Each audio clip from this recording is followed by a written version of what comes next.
Di tengah masih banyak infrastruktur Kaltim yang rusak, Gubernur Kaltim Rudy Maksud justru membeli mobil dinas seharga 8,5 miliar rupiah. Pengadaan mobil dinas mewah ini menuai kritikan.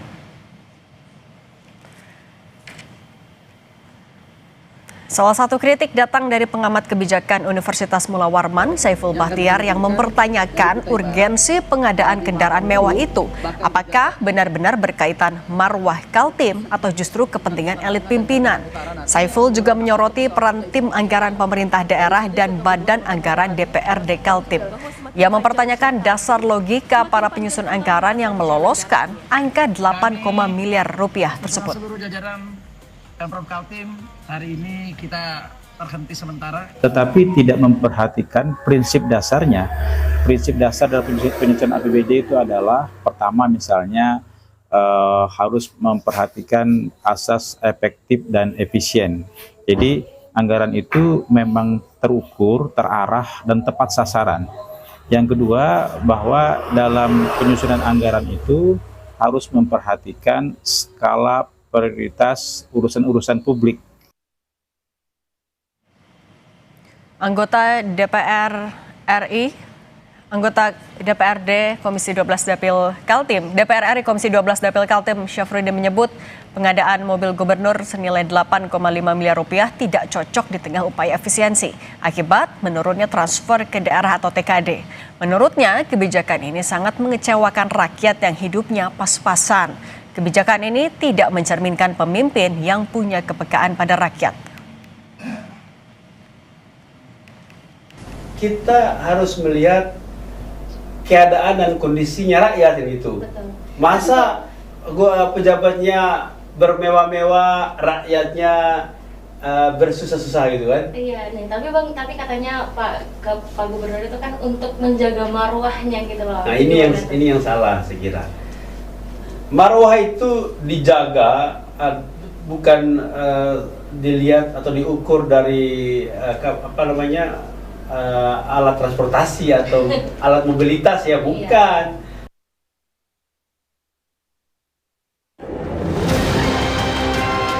Kalimantan Timur adalah miniatur daripada Indonesia. Tamu daripada Kalimantan Timur itu bukan hanya kepala daerah se-Indonesia, tetapi juga adalah dari global. Masa iya kepala daerahnya pakai mobilnya ala kadarnya, jangan dong. Jaga dong marwana Kaltim. Ini marwana Kaltim.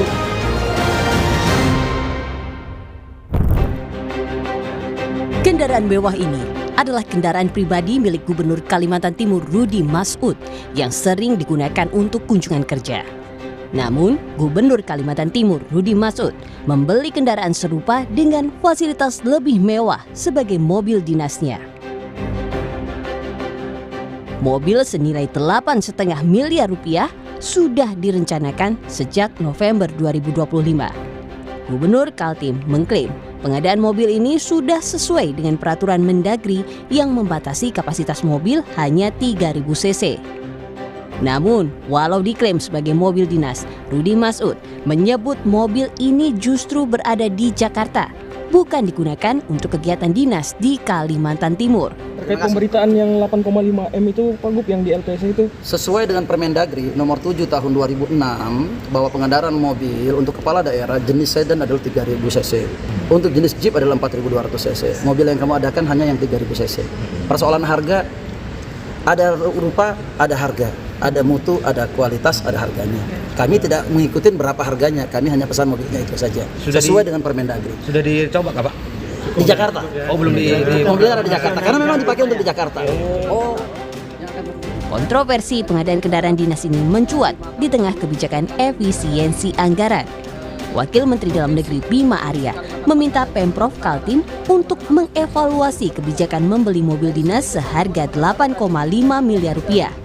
Bima Arya menyarankan agar pembelian mobil disesuaikan dengan kebutuhan dan sewajarnya. Dasarkan juga kepada surat edaran dari Kemendagri terkait dengan efisiensi.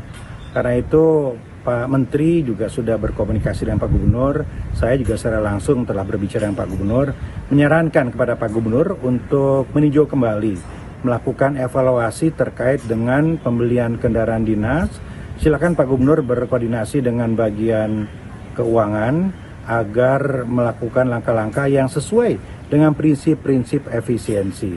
Harganya yang wajar, tidak berlebihan, dan tentu Pak Gubernur memahami prosedurnya seperti apa, dan kami yakin Pak Gubernur bisa melakukan penyesuaian tadi.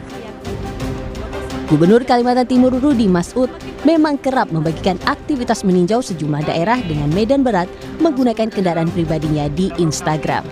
Namun, pembelian mobil dinas mewah senilai 8,5 miliar rupiah menuai kritik karena tak hanya harganya mahal, tetapi mobil ini justru lebih banyak berada di Jakarta. Tim Liputan Kompas TV. Pengadaan mobil dinas mewah milik Gubernur Kalimantan Timur Rudi Masud menjadi sorotan. Di tengah kebijakan efisiensi anggaran, apakah membeli mobil mewah seharga 8,5 miliar rupiah ini tepat sasaran? Kita bahas bersama anggota Komisi 2 DPR RI fraksi Golkar Ahmad Irawan dan peneliti ICW Wan Alamsyah. Selamat petang semuanya. Selamat petang Mbak Cindy, selamat petang Pak. Selamat wabarakatuh. Oke, saya mau ke Mas Irawan dulu ya. Mas Irawan, kalau alasannya adalah butuh mobil dengan spesifikasi tinggi untuk kunjungan ke titik-titik tertentu di Kaltim, tapi kebanyakan kayaknya digunakan di Jakarta. Di tengah efisiensi, Golkar sendiri melihat ini adalah kebijakan yang bijak nggak? Jadi begini, yang pertama bahwa Pemprov Kaltim tersebut itu kan merupakan satu entitas pemerintahan sendiri. Mereka adalah pemerintahan daerah yang juga punya otoritas dan otonomi sendiri mengurus daerahnya. Dan yang memang tadi menjadi masukan dari banyak pihak, tentu kami di Partai Golkar, sebagaimana juga yang disampaikan oleh Sekjen DPP Partai Golkar, Pak Saad Muji, agar kemudian Gubernur Kalimantan Timur yang juga merupakan kader Partai Golkar itu bisa mendengarkan masukan publik terkait dengan pengadaan mobil tersebut. Memang untuk tahun 2026 ini kita mengalami satu tantangan dan dinamika fiskal yang cukup menantang lah ya, karena ada tekanan, ada koreksi. Tentu tekanan dan koreksi terhadap APBD tersebut harus menuntut daerah untuk melakukan penyesuaian-penyesuaian. Nah, meskipun Kalimantan Timur salah satu daerah yang juga mengalami tekanan dan koreksi yang signifikan terkait dengan APBD-nya, Kalimantan Timur tetap menjadi provinsi yang APBD-nya sangat cukup kuat setelah Jakarta, Jawa Tengah, Jawa Timur, Jawa Barat, dan yang kelima kemungkinan Kalimantan Timur. Nah, meskipun punya kemampuan APBD yang demikian, tentu Pak Gubernur harus melihat sesuatu dari aspek kepantasan itu sendiri. Itu yang bisa kami sampaikan. Oke, berarti Mas Irawan, kalau aspek kepantasan, Golkar minta mobilnya diganti sekalian atau gimana? Jadi begini, tentu Pemprov Kaltim sebelum melakukan pengadaan barang dalam bentuk kendaraan operasional tersebut, mereka telah melakukan identifikasi atas kebutuhannya, dan kemudian proses pengadaan tersebut dilakukan berdasarkan prinsip-prinsip dalam pengadaan barang dan jasa, harus terbuka, harus efisien, terus tepat guna, dan lain-lain sebagainya. Dan salah satu prinsip dalam pengadaan tersebut adalah harus sesuai dengan kepantasan gitu. Nah, itu yang perlu dipahami oleh Pemprov Kaltim. Meskipun memang saya berusaha memahami apa yang dilakukan oleh Pemprov Kaltim. Satu, misalnya bahwa ada banyak perusahaan multinasional corporate di sana, bisa jadi kendaraan dinas ini dipakai untuk menyambut investor-investor yang datang, bisa seperti itu. Atau kemudian di Kaltim juga saat ini ada satu otorita ibu kota Nusantara, siapa tahu penggunaannya seperti itu gitu. Mas Irawan, tapi kalau dari Golkar sendiri sudah memanggil atau meminta keterangan langsung dari Gubernur? Setelah saya, petinggi partai termasuk Pak Sekjen telah berkomunikasi dengan Pak Gubernur kaitannya dengan permasalahan ini, dan seperti yang disampaikan oleh Ketua Umum Partai Golkar Pak Bahlil Lahadalia dalam satu pertemuan kami dengan seluruh pengurus DPP dan seluruh pengurus DPD 1 juga diingatkan oleh Ketua Umum Partai Golkar agar kemudian melihat kepantasan dalam berpenampilan di tengah-tengah publik, kemudian juga Oke. memiliki empati terhadap kondisi yang yang sedang kita hadapi itu. Oke, empati dan kepantasan. Saya juga mau minta pendapatnya dari Mas Wana dari Mas Wana dulu. Mas Wana, yang jadi kontroversi kan memang karena harganya mahal, satu dinilai tidak peka, kemudian kedua tidak sesuai dengan kebijakan efisiensi. Kalau dari potensi pelanggaran, Anda melihat ada celah di situ? Paling tidak, ya terima kasih banyak Mbak Cindy. Paling tidak ada dua hal yang kami soroti. Pertama, berkaitan dengan pengadaan tersebut apakah sesuai dengan kebutuhan dan perencanaannya sudah sesuai atau belum. Karena pada titik tertentu, pembelian kendaraan itu juga perlu mempertimbangkan kebutuhan masyarakat yang ada di Kaltim itu sendiri. Misalkan tadi sebagai contoh berkaitan dengan jalan rusak, pendidikan, isu kesehatan dan lain sebagainya. Seharusnya gubernur itu memprioritaskan aspek pengadaan yang esensial seperti pendidikan, kesehatan, transportasi dan lain sebagainya, bukan dalam rangka untuk memberikan fasilitas pada dirinya sendiri sebagai kepala daerah. Itu yang pertama. Jadi kita perlu memperhatikan apakah proses memilih mobil tersebut itu bermasalah atau tidak. Kemudian yang kedua, dalam aspek pengadaan barang dan jasa.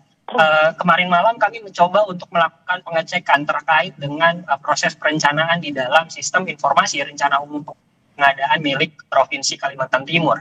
Kami menemukan bahwa ada spesifikasi pekerjaan yang patut diduga itu mengarahkan ke merek tertentu atau perusahaan tertentu. Yang mana di dalam kerangka hukum pengadaan barang itu tidak diperkenankan.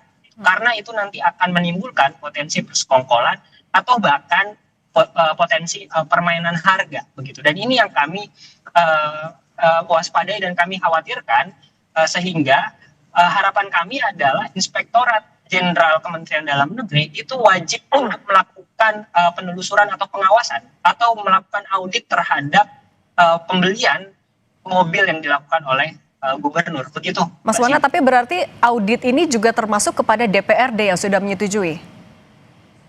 Nah, dalam konteks yang seperti yang tadi saya sampaikan, Inspektorat Jenderal Kementerian Dalam Negeri, mereka hanya memiliki kewenangan untuk melakukan pengawasan terhadap provinsi saja. Dalam konteks DPRD, Irjen Kemendagri ini tidak memiliki kewenangan begitu. Jadi poinnya adalah ketika sudah ada pembelian yang dilakukan dan kemudian ternyata pada kenyataannya itu tidak digunakan di wilayah tersebut, maka ini yang juga menjadi pertanyaan. Lalu untuk apa mobil tersebut dibeli kalau seandainya peruntukannya di Jakarta, bukan di Kalimantan Timur begitu. Dan yang kedua adalah berkaitan dengan fungsi. Apa urgensinya membeli mobil tersebut ketika masih ada mobil-mobil lain yang sebenarnya harganya relatif terjangkau. Kalau kita bicara tentang suatu barang barang begitu, kita pun juga tidak hanya melihat kondisi barangnya saja, tapi ketika barang tersebut rusak, apakah ada bengkel yang bisa melakukan perbaikan begitu? Apakah spare partnya itu kita harus inden dan lain sebagainya? Hal-hal teknis dan hal-hal operasional tersebut itu juga penting untuk diperhatikan sebelum membeli suatu barang, karena ketika sudah terlanjur dibeli lalu kemudian pada akhirnya itu tidak bisa digunakan, maka ada potensi pemborosan yang dilakukan oleh suatu daerah, begitu Mbak Cindy. Oke, nah untuk menjawab beberapa potensi pelanggaran itu, Mas Irawan, ini kan juga sudah disetujui oleh DPRD. Apakah dari Golkar juga sendiri, artinya melakukan evaluasi tidak hanya kepada gubernur, tapi juga legislatif di DPRD di Kaltim? Kalau menurut saya, dari aspek prosedur dan regulasi pengadaan barang dan jasanya, itu sebenarnya tidak ada persoalan. Semua telah melalui tahapan itu sendiri. Jadi itu bukan sesuatu yang kami lihat ada persoalan, tetapi yang paling mengundang kritik publik itulah yang menurut saya yang harus diperhatikan oleh gubernur kaitannya dengan kepantasan terkait dengan pengadaan harga mobil yang dianggap cukup mahal gitu di tengah proses efisiensi seperti sekarang, karena memang Kaltim juga tekanan terhadap APBD-nya itu cukup besar karena ada pemotongan dana bagi hasil yang cukup signifikan sekitar 73,5%. Jadi mungkin ada baiknya ke depan ini Pemprov Kaltim lebih fokus agar struktur belanjanya disesuaikan ya ini lebih menitik beratkan pada pembangunannya, terus kemudian pelayanan publiknya dan pemerataan pembangunan di Kaltim, karena wilayah Kaltim itu sangat luas gitu. Itu yang paling penting ke depan. Refocusing anggaran juga untuk yang lebih prioritas. Nah, kalau Mas Wana, ketika Anda melihat ada beberapa poin yang bisa jadi celah pelanggaran sebenarnya, apakah KPK atau aparat bisa proaktif di sana untuk memperjelas semua ini? Ya, bagi kami rasanya penegak hukum dapat melakukan hal tersebut. Karena memang tapi Oke, Mas Irawan, sorry, kita ke Mas Wana dulu. Ya, bagi kami sebenarnya penegak hukum layak untuk masuk begitu ya, untuk melakukan penelusuran. Tapi bagi kami yang penting untuk ditindaklanjuti pertama kali adalah dari Itjen Kemendagri, Inspektorat Jenderal Kemendagri begitu, karena pada titik tertentu bisa jadi belum ada tindak pidana korupsinya begitu. Tapi ketika sudah ada tindak pidana korupsinya, paling tidak seperti yang tadi saya sampaikan, ada potensi mengarahkan ke merek tertentu, karena di dalam sistem informasi rencana umum pengadaan spesifikasi pekerjaannya sangat jelas mengarahkan ke produk tertentu begitu, sehingga tidak ada ruang bagi merek lain atau produk lain itu dibeli begitu. Dan ketika problem ini muncul, bukan hanya masalah administratif saja yang timbul begitu, tapi kemudian ada persoalan persekongkolan begitu. Dalam konteks persaingan usaha, penting untuk mempertimbangkan bahwa ketika pemerintah membeli suatu barang itu tidak ada potensi monopoli atau persaingan usaha tidak sehat. Begitu. Oke, transparansi yang juga harus bisa dijelaskan kepada publik nantinya. Mas Ahmad Irawan, anggota Komisi 2 DPR RI dari fraksi Golkar, Mas Wan Alamsyah, peneliti ICW, terima kasih sudah berbagi pandangan bersama kami. Sehat selalu semuanya. Baik, selamat sore Mbak Sini. Terima kasih Mbak. Assalamualaikum warahmatullahi wabarakatuh. Saudara, aksi pencurian sepeda motor terjadi di Tangerang, Banten. 2 pelaku